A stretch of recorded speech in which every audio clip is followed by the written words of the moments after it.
We're putting all of the power back in our court. We're putting all of the love and goodness back into our hands with the truth of all of it.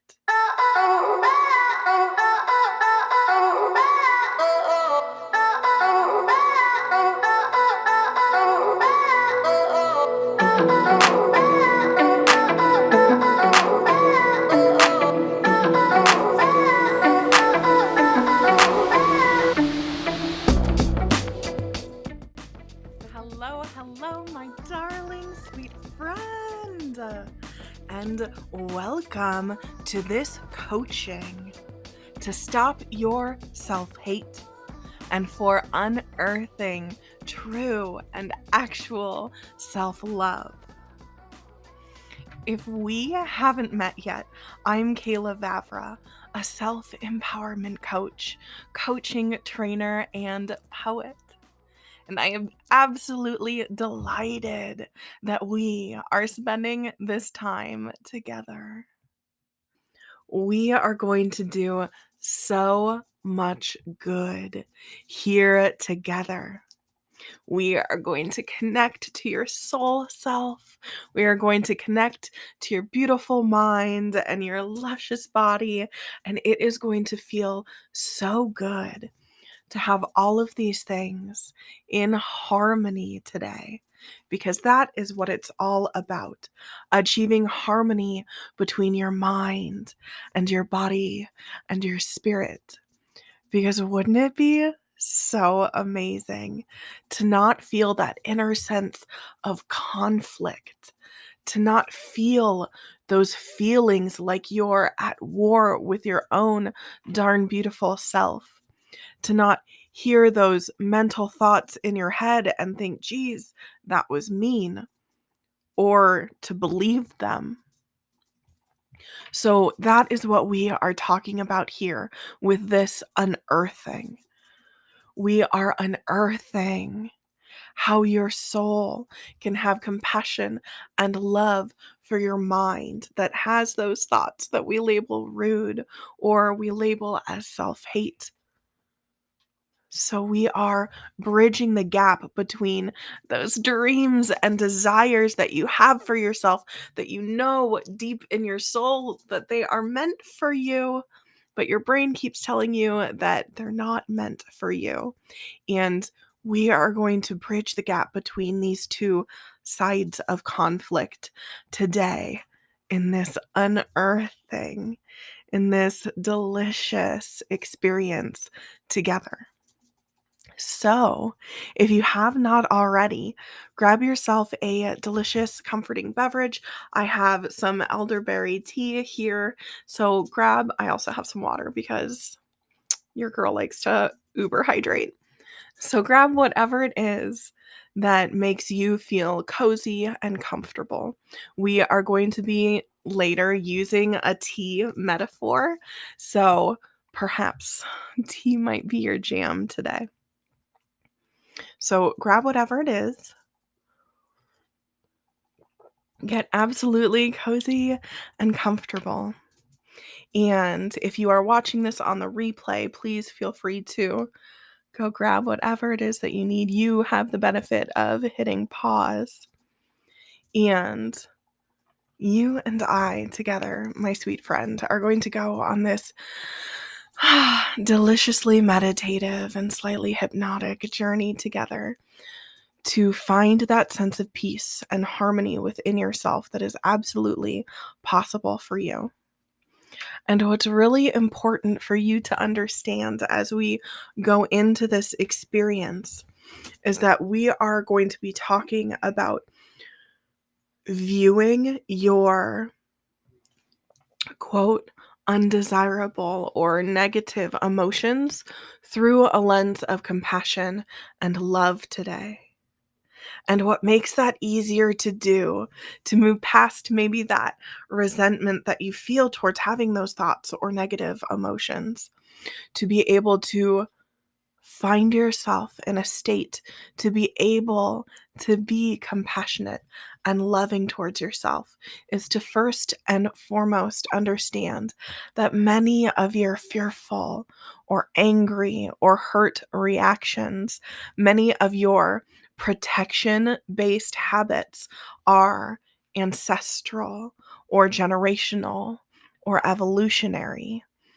In many cases, that means that you did not originally choose. If you can hear my dog, let her bring some peace to you during this time, and if you can't, lucky you.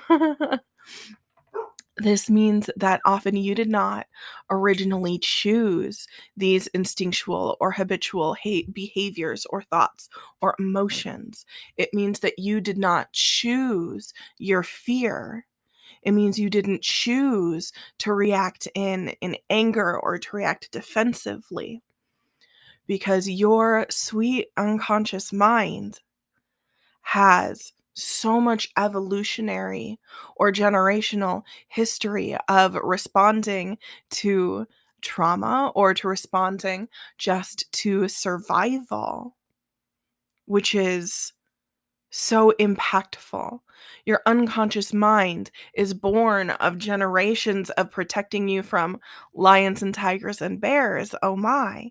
It's designed to keep you in what it considers its comfort zone or safety zone so that it can better protect you. And so when you know that many of these things that keep you small or that keep you afraid or that keep you in your comfort zone, when you know this, that means that you can have compassion and forgiveness for your unconscious mind when it speaks out to keep you small or to keep you in your comfort zone, because you know that it's only doing so out of a generational or evolutionary or ancestral desire to protect you. And so we don't always love it when people try to protect us, but we can also understand their intentions are good. Their heart is pure, even if we don't like their actions. And that is the space in which we can begin to cultivate that compassion and that love for our unconscious mind. That's where we can begin to cultivate that foundation of harmony and peace between our spirit and our dreams and our desires and our unconscious mind that often keeps us small. When you can coexist peacefully with your soul and your mind and your body, you are coexisting to the fullest extent. You are your mind. It's here with you. It's a part of you. It is a part of how you behave and how you function. So, to a degree, you are your mind. And you are your soul or your spirit or your intuition, that juicy part of you that tells you that you are born a starlight or meant for more or meant for everything good that could possibly happen for you. You are also that. You are also your dreams and your ability to achieve them. And you are also your body. It exists here. It is a part of how you function. So you are all three of those things. Your body that holds everything for you.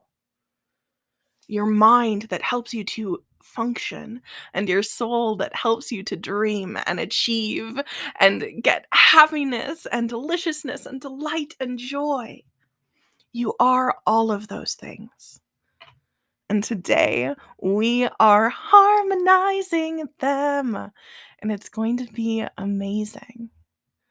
So when you understand that we can absolutely cultivate compassion and love and a little self-forgiveness for our unconscious mind, this process of finding that inner peace and finding that inner harmony becomes easier, doesn't it? And so you can begin to see how we can do this. And it's also important to note that many of your other fearful or hurt reactions come from judgments or decisions or conclusions that your unconscious mind made from childhood, from around the ages of 0, infancy, to about the age of 7. Psychologists have said that we're basically a walking unconscious mind. We're just absorbing and learning and absorbing and learning. And your unconscious mind in this state of childhood is set to do 3 things for you as it's learning. It will either delete, distort, or generalize the information that it comes across for you. And it does this to this day. Right now, it will delete, distort, or generalize. And the reason for that is because we are receiving so much stimulus in our beautiful world. We're receiving so much that if it didn't delete some of it, we would be totally overwhelmed. Imagine feeling every gust of wind and every fiber of fabric on your body all at one time, along with all of the scents and everything you see. If you were able to consume all stimulus, you would be overwhelmed. So your unconscious mind deletes some of that for you so that you don't have to even worry about it. Never becomes a part of what your conscious mind is aware of. The other thing that it can do for you is to generalize information. And when it's generalizing information, that is the part of your brain that allows you as a child to see an animal and know that it is an animal. And to see a tree and know that it is a tree. That's why, as a child, you often have that sense of childlike wonder where everything is interesting. And then as an adult, because we've generalized, you're like, yeah, that's a tree. Yeah, that's a forest, right? Otherwise, if we didn't have that generalization, we would be like, oh my God, that's a tree. Oh my God, that's a tree. Shut up, that's a tree. Right? Like, we would go through this whole forest constantly fascinated by each and every tiny texture, and our unconscious mind generalizes those things for us so that we don't have to be consciously fascinated all the time. Because what happens if we're consciously fascinated all of the time, that means that we're not paying attention to the lion, tiger, or bear that's creeping up on us, right? So if we are able to generalize a tree is a tree is a tree, then we are able to be more aware of everything else in our surroundings. So your unconscious mind is really doing these things for you to help you. And when we're children, it is creating these judgments or decisions or conclusions based off of our world around us, from everything from trees to social interactions to our own view of ourselves. Okay? And so when our sweet unconscious mind is doing these things for us to help us to survive, to help to keep us safe, it's not necessarily looking out for our existential happiness. And as we grow up beyond the age of 7, we still hang on to those generalizations, right? We still hang on to those beliefs and judgments from our childhood that mean that when we encounter unwanted beliefs like I'm not good enough later in life, those are coming from somewhere where we were so young. Maybe we weren't good enough to do the monkey bars all the way across, right? It can be something so small that our unconscious mind generalized that for us. If we couldn't do the monkey bars all the way across, then maybe we weren't good enough to do any acrobatic feat on the playground. And so we become cautious and fearful of those things. We become cautious and fearful with that belief that I'm not good enough to do those things. And so we stop trying. And when we understand that our unconscious mind has created so many of these generalized judgments and beliefs and fearful emotions for us, when we were like 0 to 7 years old, it becomes easier to cultivate compassion for our 3-year-old self who needed help doing the monkey bars, right? That belief of I'm not good enough shifts from being a thought that disempowers us to our adult selves looking back on that 3-year-old and being like, we know now, we have the experience, we can do that. We are good enough. We maybe just weren't then, or didn't understand the full extent of the situation then. We have so much more knowledge now as beautiful adults that we can begin to explore some of those beliefs from our past as being not true. And at the same time, we can hold compassion and love for that 3-year-old unconscious mind who is just trying its best to generalize information for us to keep us safe. And so when you see from multiple angles that the thoughts in your mind and those emotions that keep you small or that keep you in your comfort zone are only acting out of your own best interest, you start to feel those feelings of forgiveness in your body. You start to feel that compassion for that itty bitty 3-year-old you that was just trying her best to get through and to grow up and to learn. And prior to now, maybe you weren't consciously aware of all of these things. And now that you are, or the more that you focus consciously on being aware of these truths, the more power you hold, right? The more empowered you feel, because you can either choose to continue those thought patterns or you can choose to interrupt them, right? Now is the time when you are consciously aware that you're carrying thoughts and beliefs from childhood to be able to change them, to be able to choose on behalf of your soul and your dreams and your desires, while also having compassion for that past you that used to believe those things. And that's what we're doing here, is we're building that bridge of compassion and love between those two. Because for right now, that belief of I'm not good enough or that fear of doing something new is totally true for you.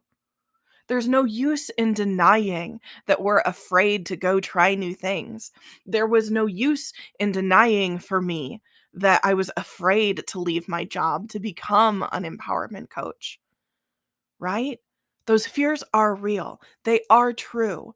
And so when we can begin to build a bridge of love to those fears, to validate them as true, then we begin to embody all of us. We begin to diffuse that conflict between I don't want that fear to be true and that fear is actually true, right? So here we're beginning to diffuse that conflict, and that feels so much freaking better. It already feels a little bit more peaceful when you know that diffusion is possible, when you know that you can have forgiveness and compassion and love for yourself in all stages of how you developed into the being that you are now, which is beautiful. It's so beautiful.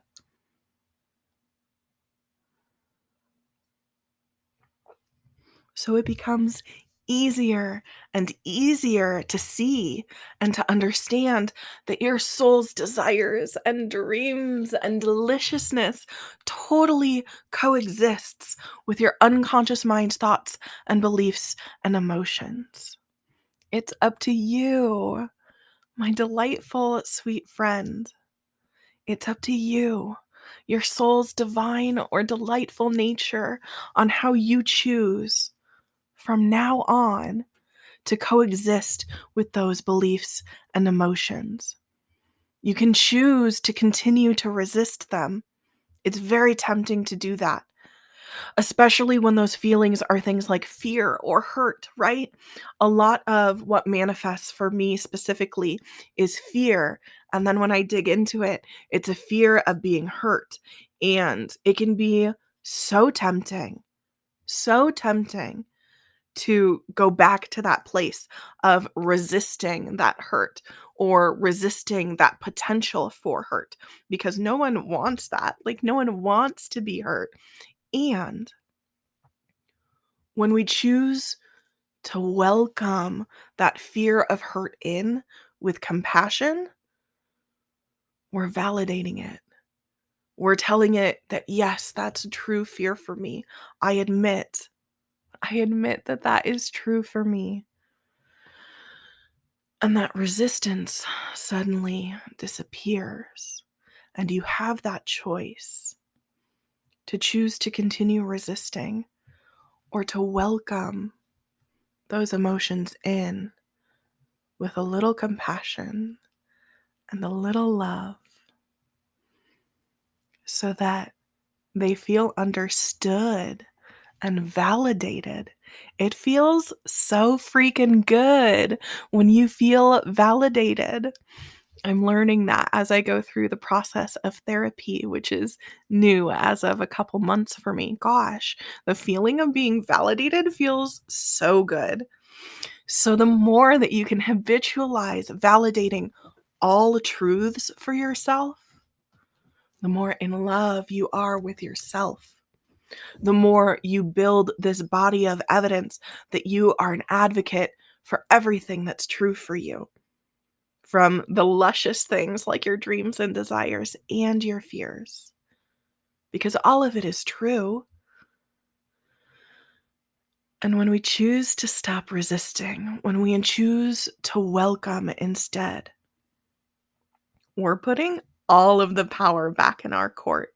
We're putting all of the love and goodness back into our hands with the truth of all of it. And that feels amazing. That's what we're doing here today, sweet friend. So all of it exists. Both things exists. Dreams and those emotions.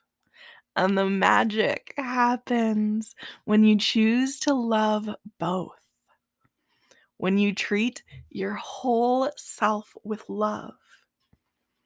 And in fact, this is the crux of where actual and true self-love is born. People talk on the internet all the time about self-love, and you should have it, and you should care for yourself, and yes, you should. And yes, you should. And it can feel so freaking impossible to love yourself when you are stuck in this cycle of resisting parts of yourself and resisting, and in my case, and maybe in your case too, hating on yourself for feeling that way. It can be so easy to hate on yourself for feeling fear, for not pursuing your dreams, for feeling like you're not good enough, for listening to those thoughts in your mind that say that you're not good enough, or that you can't do that, or who are you to follow that dream. Any of those beliefs that are cycling through your mind, it can be so easy to be tempted to resist them and to hate yourself. So then part of you is working towards that self-love that you know that you should have, and you like celebrate the good things for yourself, which is awesome. Keep doing that. Keep celebrating. And when you stop resisting and when you cultivate that compassion and you welcome in those other things because you understand that they're coming from your unconscious mind just trying to keep you safe, you begin to love all of yourself. Ooh, you begin to love all of yourself. And what happens when you do that? Is that you create this environment where self-hate can't exist anymore. Self-hate cannot thrive in an environment where you love your whole self. It can't, because there's nothing to hate anymore. And it feels so fucking good. It feels so good. Oh, it feels so good. And that's what we're doing here. That's what you're learning, is that process of how to love your whole juicy, delicious, and also sometimes afraid self. And also sometimes angry self. And also sometimes sad or guilty self. It's all okay because it's all true for you. It is all you. You are meant to feel the depths and the textures of this life. You are meant to feel the range or the spectrum of emotions. Everything on that spectrum is true for you because you are the spectrum. You are the range. Because you are your mind, and you are your soul, and you are your body. That is your truth. And it feels so freaking good when you begin to embody that.